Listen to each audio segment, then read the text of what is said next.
கண்டிப்பா இருக்கும். பட் இந்த அளவுக்கு லைக் இந்த வைப் இருக்காது. ஏன்னா சீக்கிரமா ஸ்டார்ட் பண்ணி சீக்கிரமா முடிச்சிடுவாங்க. And evening time so low, ஏன்னா ரொம்ப டிராபிக்னு சொல்லிட்டு சீக்கிரமா முடிச்சிடுவாங்க. அந்த அளவுக்கு எல்லாம் இருக்காது. But Chennai always good, great. புதுசா ஒரு விஷயத்தை பாக்குறீங்க. அங்க இருந்தாலுமே கூட இங்க வந்து உங்களுக்கு டிஃபரெண்டா இருக்குன்னு பாருங்க. அது எந்த அளவுக்கு உங்களுக்கு வைபா இருக்கு? ரொம்ப வைபா இருக்கு. ஏன்னா எப்பவுமே அந்த சீக்கிரமா ஆரம்பிச்சு சீக்கிரம் அவங்களோட ஒரு ஸ்ட்ராட்டஜி இருக்கு. அதனாலதான் அண்ட் இப்போ நம்மளுக்கே ஒரு சீக்கிரமா மார்னிங் எழுந்துட்டு எங்காச்சும் வெளியே போயில ஒரு பால் பாக்கெட் வாங்கிட்டு வந்தாலும் நாங்களே வெளியே போக மாட்டோம். இருந்தாலும் அட்லீஸ்ட் சென்னையில நான் பெங்களூர்ல இருந்து சென்னை வரணும் அந்த ஒரு ஜஸ்ட் ஒரு வைபுக்காக மட்டும்தான். It's always Chennai. கண்டிப்பா அதுக்காக தான். I really love the water jumping where we jumped in the bottle and then the rocket got launched up. Welcome.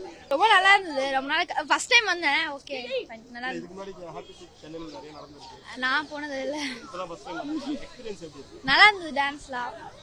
நீங்க எந்த அளவுக்கு வைபா இருந்துச்சு? ஏன்னா காலையில சண்டேல வந்திருக்கீங்க. நான் லேட்டா தான் வந்தேன்.